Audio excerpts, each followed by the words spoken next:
Hey, hello, Math 085 students. I've created several YouTube videos to go along with these notes here. So we'll get right into it. We're doing chapters 1, 2, 3, 4, and 5 in the book. So the first packet of notes is for sections 1.1 through 1.6. I've started us off with just some basic order of operations examples. So here's the steps to follow for using the order of operations. You want to do everything inside the parentheses or brackets or braces first, and then radicals and fraction bars next. And then the next thing that you want to do is simplify any expressions containing exponents or roots as they occur from left to right. And then step 3, you want to do multiplication and division as they occur from left to right. And then step 4, you want to do addition and subtraction as they occur from left to right. So if we try problem 1 here in part A, I got 64 divided by 8 minus 4 squared times 7 minus 6 squared. Okay, so I need to do everything inside the parentheses, the brackets. So here's parentheses, right? 8 minus 4 is 4. And then step 2, I need to simplify any expressions containing exponents. 4 squared, 4 times 4 is 16. 6 squared, 6 times 6 is 36. And then do multiplication and division as they occur from left to right. Okay, so let's see, 64 divided by 16 is 4. And then 4 times 7 is 28. Okay, so then now I do addition and subtraction as they occur from left to right. So 28 minus 36 is negative 8. So negative 8 would be the answer there. Now, if I go out of order with the order of operations, I'm not going to get the right answer. Okay, so it's very important to use our order of operations to know that. There's going to be several examples where you're going to be needing to know the order of operations there. So here's the next one. Okay, we see here's absolute value bars. Okay, so 24 divided by negative 8, that's negative 3. And then I'll take care of any exponents or roots as they occur from left to right. So 3 cubed, 3 times 3 times 3, that'd be 27. The square root of 81 is 9, right? Because 9 squared is 81. And then the absolute value of negative 3 is 3. Anything coming out of the absolute value bars is never going to be a negative. Okay? So now I'm on this line. And then I take care of multiplication and division as it occurs from left to right. So here's negative 4 times negative 8, that's 32. 27 plus 32 plus 9 minus 3. When I read that from left to right, that should be 65. Okay, so 65 would be the answer on that one. Here's part C. So take care of the stuff inside the parentheses first. 3 plus 4 is 7. 19 minus 11 is 8. Okay, and then now take care of any exponents here. 2 cubed, 2 times 2 times 2, that'd be 8. So I got 7 times 8 minus 8 divided by 4. Take care of the multiplication and division as it occurs from left to right. 7 times 8 is 56. 8 divided by 4 is 2. And 56 minus 2 is 54. Okay. Here's another example. So how about this one? I see 2 minus 14. That's in parentheses, and then 2 plus 3, that's in parentheses. Now, I've got parentheses around here I could have that or not. It doesn't matter. I'm just indicating that I'm multiplying these two numbers. Okay, so there's no operation inside of the parentheses for these. 2 minus 14 is negative 12, and 2 plus 3 is 5. Okay. So then take care of the exponent there. 4 cubed, 4 times 4 times 4 that would be 64. And then here's negative 3 times negative 4.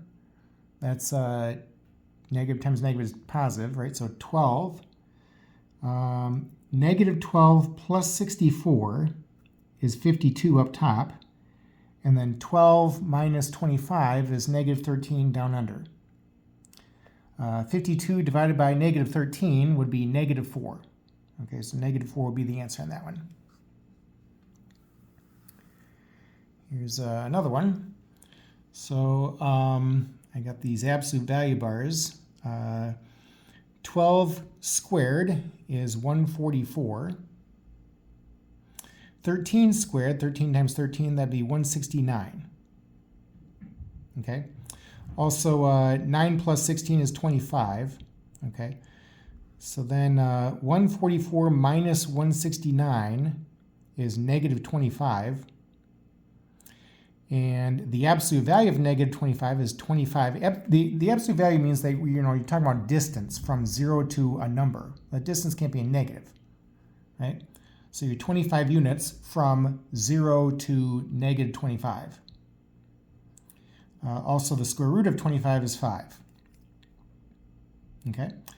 And then negative 9 times 2 is negative 18. Now you're subtracting a negative, so that means that you're adding.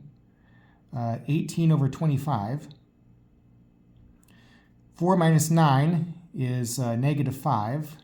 And then negative 5 over, I'm going to get my common denominator there, down under, which would be 25, right? So negative 5 over 5, that's the same as negative 25 over 25.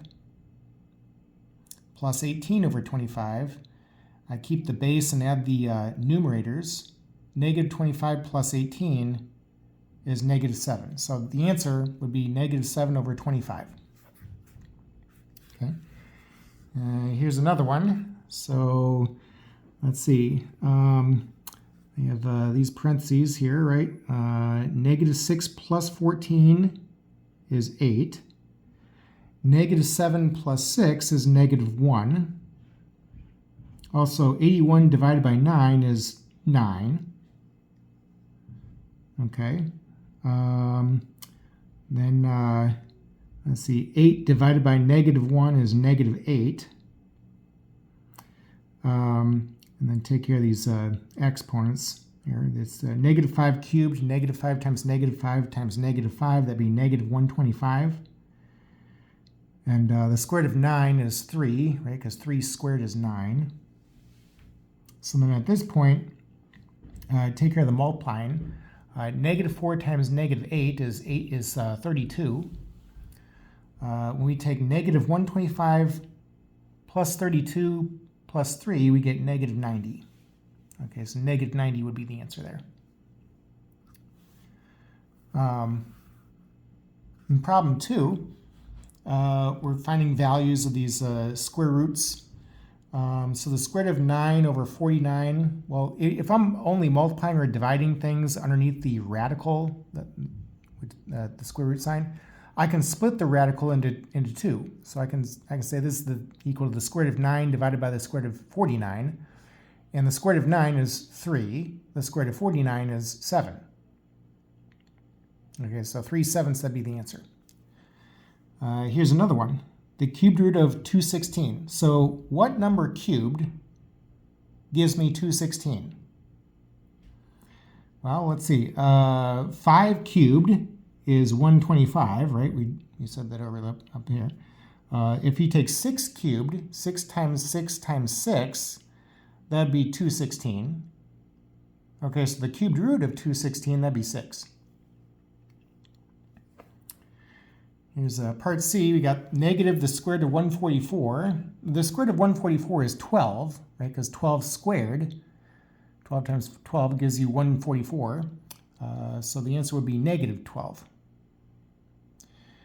The square root of negative 144, that's not a real number because, I'm using this square root sign, and underneath the radical, I'm asking what number squared gives you negative 144. Well, I know if I square any number, I'll never have a negative, right? So this is not going to be a real number. Okay, now in chapter 4, we're going to talk about imaginary numbers. For the moment, though, we'll just say that this is not a real number. Okay.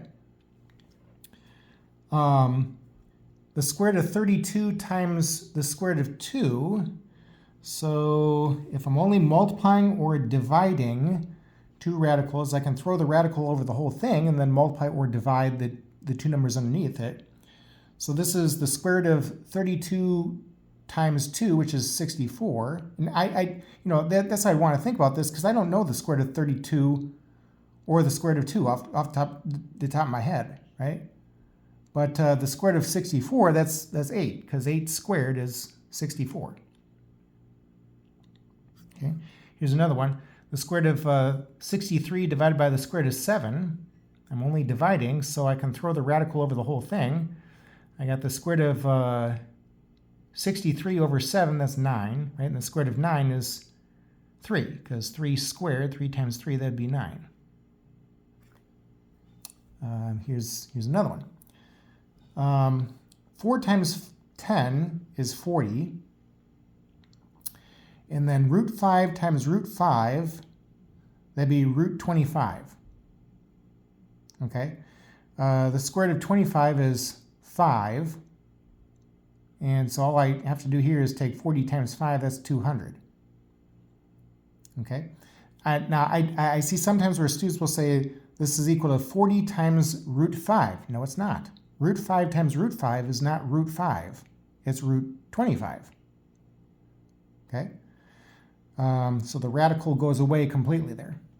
Now, we're going to also have to be familiar with fractional exponents. So if I have a number raised to the 1/2 power, like I do here, that's the same thing as saying what's the square root of that number. Okay, so what's the square root of 49? That's 7. 7 squared gives me 49, right? So 7 would be the answer. So 49 to the 1/2, that's the same thing as the square root of 49. It's just how I'm writing it. Okay, so that would also be 7. Okay, we'll go ahead and stop the video right here, and we'll pick up with number 3 in the next video.